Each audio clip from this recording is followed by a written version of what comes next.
Hello everyone, Ms. Davika here from the Lompoc Boys and Girls Club, coming to you with this week's do-it-yourself at-home art activity. And for this week's activity, we're going to be doing a little abstract art project.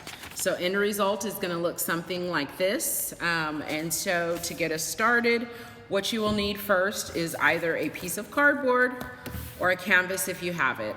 Either one will work just fine. Second item you're going to need is either masking tape or painter's tape. Next item is either going to be paint, or you can do this project with markers as well. In addition to that, if you have like pastel chalk, that'll work just fine as well. So first step, what you're going to want to do is prep your board, whichever you choose to use, whether it be the canvas or the cardboard. You're going to want to prep it with either the masking tape or the painter's tape. So you're going to create a pattern on your board. However you choose. I chose to just use some straight lines, and then I decided to cut out some shapes just to make it a little bit more interesting.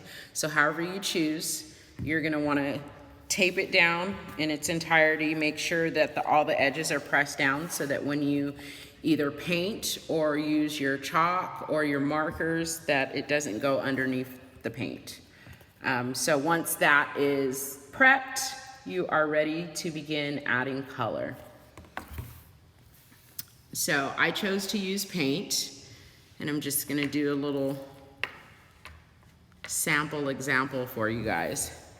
So once your board is taped down, you're going to want to take your paintbrush and paint in the white. You're going to want to, you can use the same color or you can use different colors, whatever you choose. I chose to use different colors just because. You're going to want, you can paint over and it can overlap. You're going to want to spread your, if you're using paint, you're going to want to spread it out so that it's not clumped up. If you use too much paint, it'll take forever to dry. So if you are using markers, I'll do an example of that as well. I'm just going to want to simply fill in the white spots. So either or works just fine. So it's going to look like that. Once you color in or paint in all of your white spots, if you're using paint, you're going to want to allow time for your project to dry completely before removing the paint so that it doesn't smear. So this was the one that I completed, and so I'm just going to reveal mine so you guys kind of know once it's dried and everything is in place.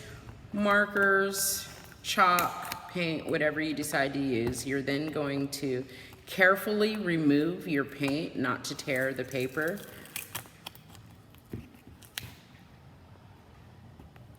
And I even added a little extra glitter.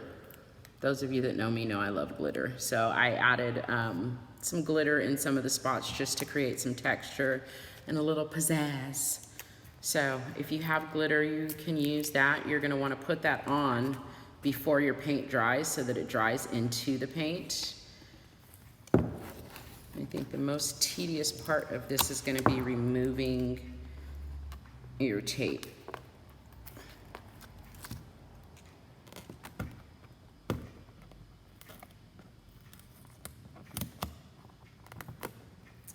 So once you are able to remove the paint, like I said, you're going to want to gently remove it to reveal your end result.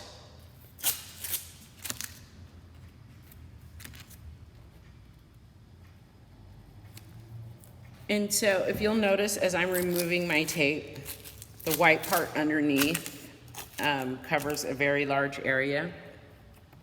If you use thinner tape, you'll have less white and more color. I'm just gonna remove the areas where I use shapes so you guys can see how that came out. And there you go. So whatever pattern you guys decide to use, it'll come out something like this. And you can even go back and add additional stuff.